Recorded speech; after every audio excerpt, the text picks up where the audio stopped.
Outside the White House from up here. We're overlooking the White House. I think from your location, I'm not sure you can actually see them. I'm sure you can hear them. What are they saying? How close are they? Well, we can't say it because it's profanity, but it's related to Donald Trump. They are against Donald Trump. There's a few dozen of them, and they sound like they're students or young people. Similar groups were out here last night.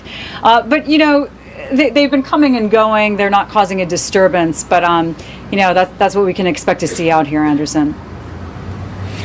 So much of what President Obama has accomplished, what he considers his legacy, the president-elect has promised to undo. In terms of the programs that you know would be in limbo, I assume, certainly Obamacare, from what Donald Trump has said, is top of the list. Yeah, I mean, there's a very long list of what the president has done that Donald Trump has vowed to repeal or change.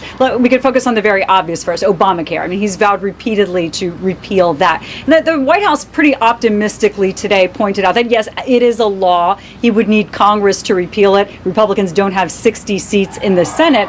But he could essentially derail Obamacare by not enforcing certain parts of it, by changing certain items through executive action or otherwise that could put it to rest, essentially. Also, there are things like the TPP, the massive trade deal with Asia.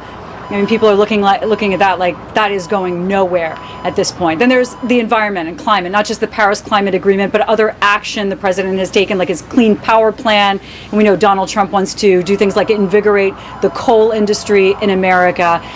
He could roll back some of those or not enforce them or take his own executive action, because remember, that's how President Obama got around gridlock in Congress, and that could affect a number of areas, not just climate, but also immigration, guns, the refugee program, wages, and we're not even getting into yet, Anderson, foreign policy, things that he could change there. Yeah.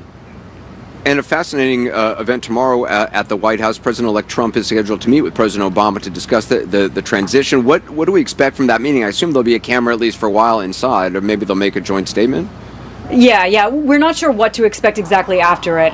It could be something like a press conference where they both take questions, but I think that's very optimistic. And you know, the White House wouldn't go into a lot of detail. They finally admitted that no, it would not be an easy meeting. I mean, here comes somebody to the White House that the president has ridiculed, has called a danger to national security, and branded essentially as a reality show joke and not qualified to be president. So now he's going to sit down with Donald Trump and go over policies and priorities.